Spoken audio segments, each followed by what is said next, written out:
March is Self-Harm Awareness Month. I've been there, I overcame it, and today we're going to talk about it because we are raising awareness for Self-Harm Awareness Month. Let me introduce myself. So my name is Mbaili Soge. I am a wellness and life strategy coach at Swahle Wellness Initiative. Swahle Wellness Initiative. I am also the founder of Swahle Wellness Initiative, and we focus on all things mental health and basically just trying to do our best to raise awareness for mental health, mental illnesses, and all things around that. And on this channel, we discuss, again, all things related to mental health, especially pertaining to South Africa. And that's the conversation we're going to be having today, because we have not been seeing a lot of conversations about mental health and self-harm awareness specifically in March. So I'm going to try to do as much as possible to have this conversation so that we can continue to raise awareness and to understand other people around it. I have a better understanding of what I was going through at that time and what I was thinking during that time and looking at it, in hindsight. And I think that helps us with understanding the next person as well that might be going through the same thing without judging them, right? Because the first thing we usually do is judge people, and we always know that's like the worst option. And generally, as human beings, we know judging people is always the worst option. So why do we continue to do it? Because we don't understand. So what are we going to do? We're going to learn, and we're going to have a bit of understanding. I'm going to take a sip of water before we get into this, because this is going to be heavy. Okay, so first thing I did was I went to Google and I searched, why do people self-harm South Africa? Literally, again, the reason, because I'm trying to understand. And again, I want to have it as focused in South Africa as much as possible. And I think at some point I'm going to go through the rural South Africa as well and see if maybe there has been research that was done around that. First things, with Google right now, it has an AI overview. And I think I'm going to go through the AI overview in this video and let's discuss that. And then maybe in the next videos, we'll come back and go through other articles and more in-depth research. I'm also going to be giving you resources at the end of this video of where we can go when you are struggling or if you see somebody else that is struggling. All right, so let's get right into it.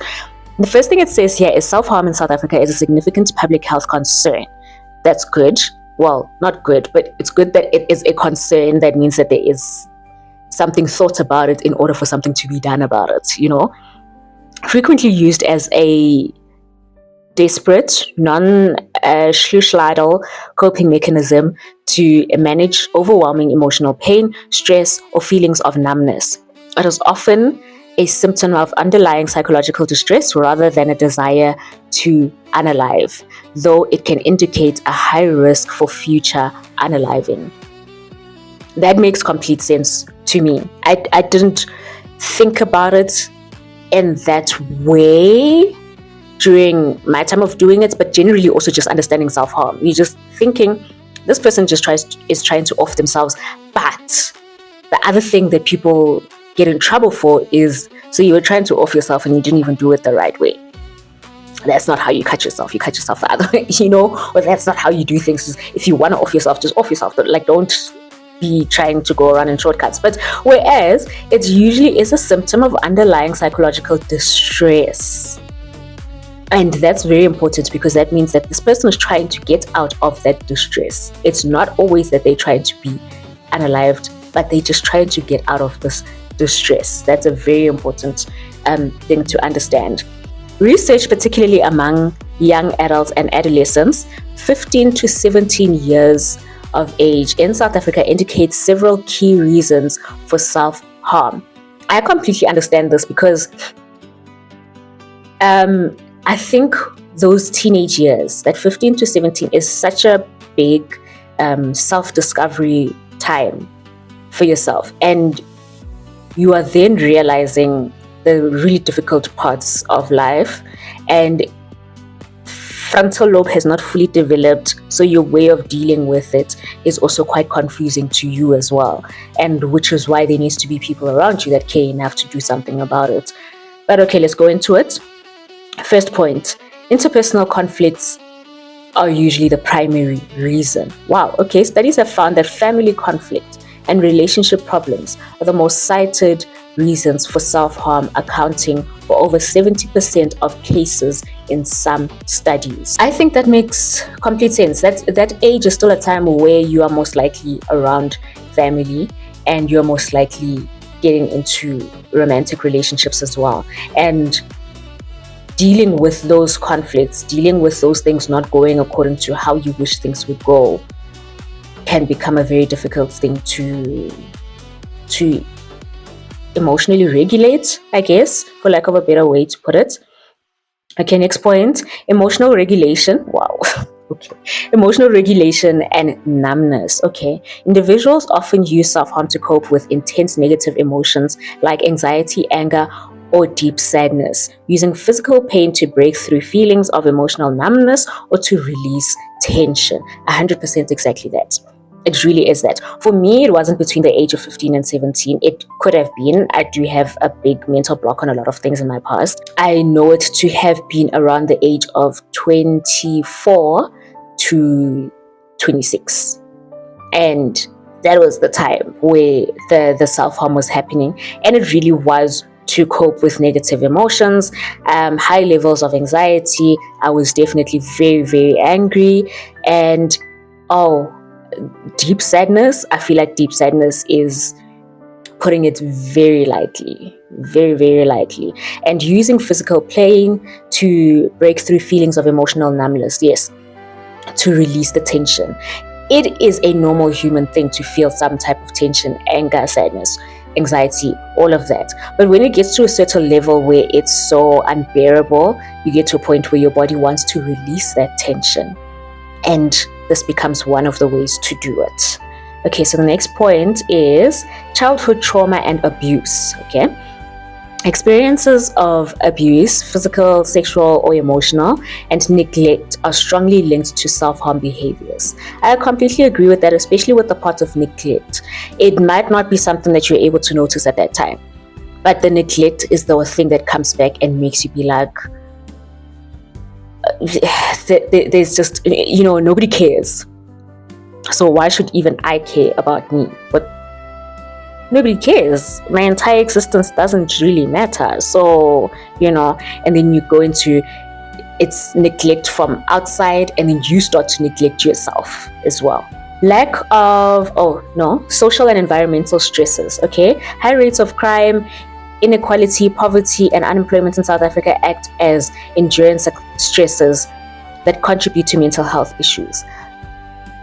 Now that I'm in a different environment right now, and also since becoming an adult, actually, that makes complete sense. I did not grow up in a place of high crime, poverty as well. Inequality, yes, but I was coming from a more privileged place of that inequality. So it wasn't the emotional stress that I was dealing with. And that's the other thing. We tend to think that people, because they have different types of lives, that they shouldn't have any type of mental health issues or mental health struggles, because you don't even live in an environment that has constant physical abuse of people against each other, or high rates of crime, or really bad inequality or poverty. It wasn't that bad. The highest level of inequality that I was noticing as a teen growing up would be white people versus all other races.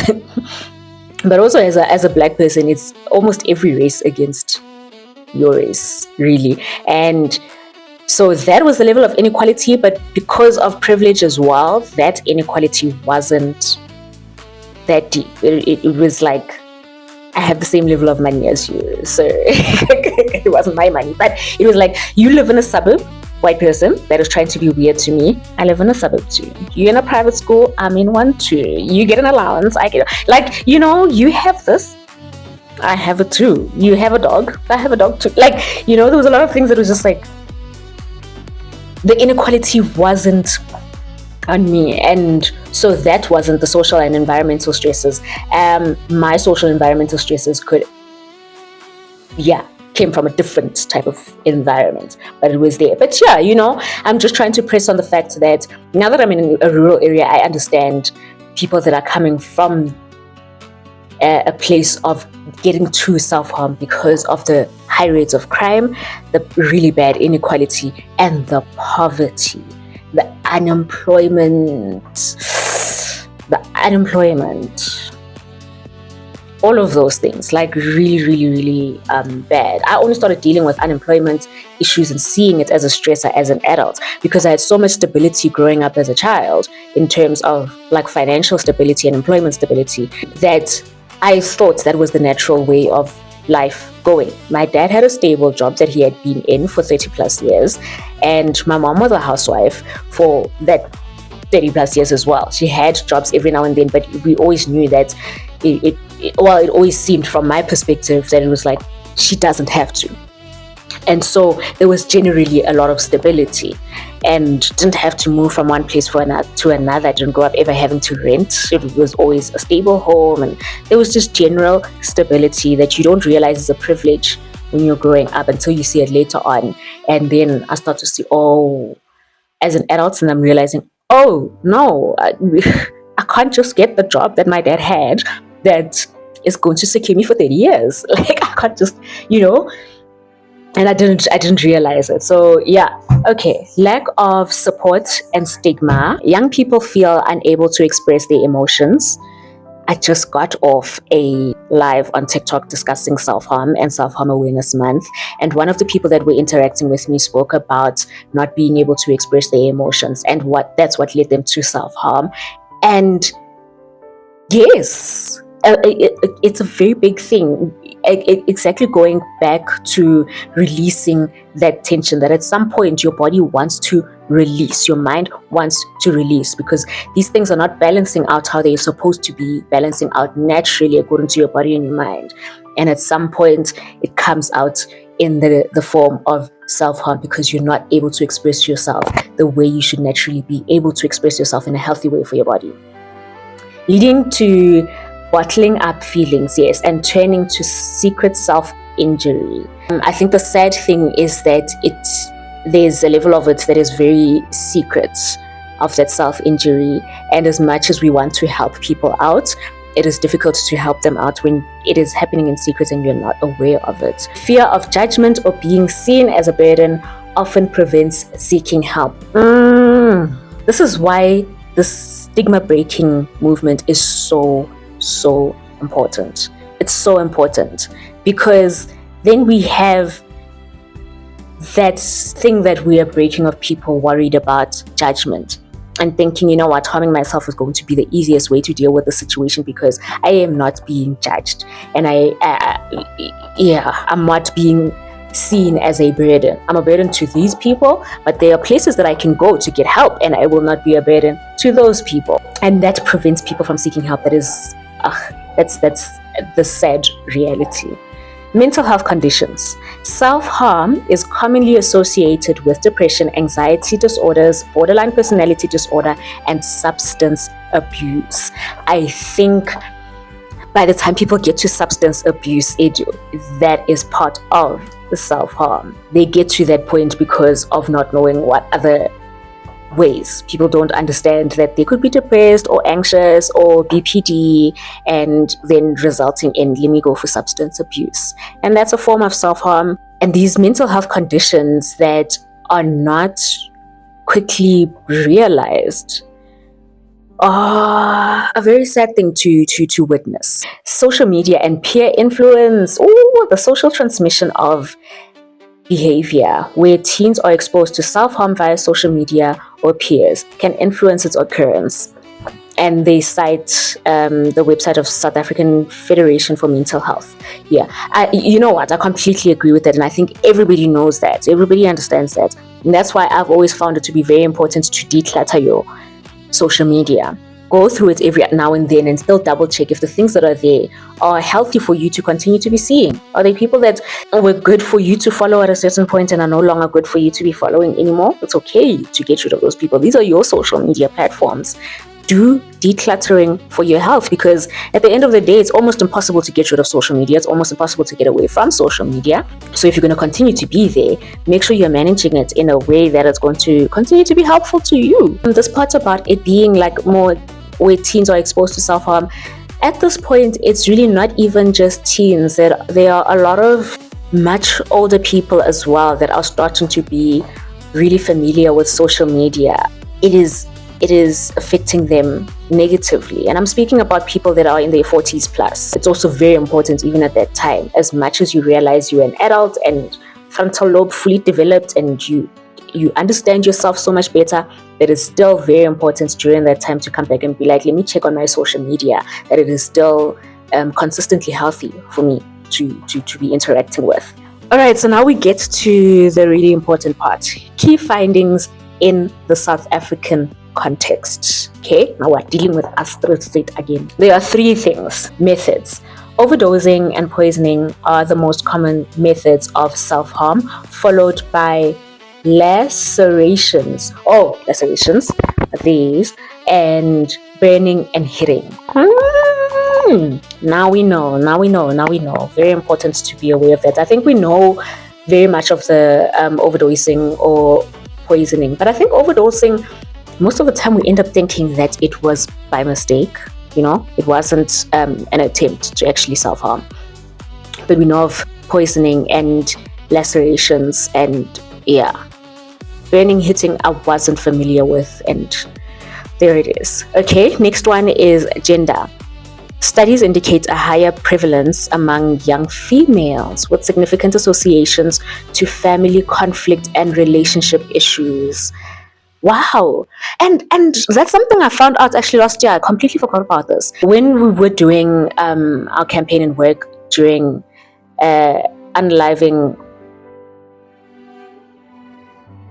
Awareness Month, and that is in September. Unaliving Awareness Month is in September. And so during that research, I found, okay, fine, the highest rates of people that unalive are usually men. But the highest rates of people that attempt are women. And I think that's what goes with the self-harm part, more being for women. And it was said that it's because men, when they get to that point, they are done deciding, they just really want out. And so they make sure that they do it in a way that is completely done. Whereas women, we're not asking for attention, but it's more of, if there was another solution, if there was another way, I would take that other way, but I'm not too sure, if I still have that, and I need to get rid of this pain. Also, women take on a lot of responsibility and a lot of other people's emotions and a lot of other people's things onto themselves, and it's almost a bit of, I just need to release this tension so that I can continue with the day, but it's many reasons, but eye-opening to understand that highest rates of people that genders that of people that unalive themselves, men. Highest rates of in terms of gender of people that attempt and that self-harm, women. Third point is timing. Okay, one study found a high rate of self-harm in October, which coincides with the academic high pressure season in South Africa. And it cites an article from Bheki Cisa. That's crazy! Because for teenagers, that's the time, the prelims.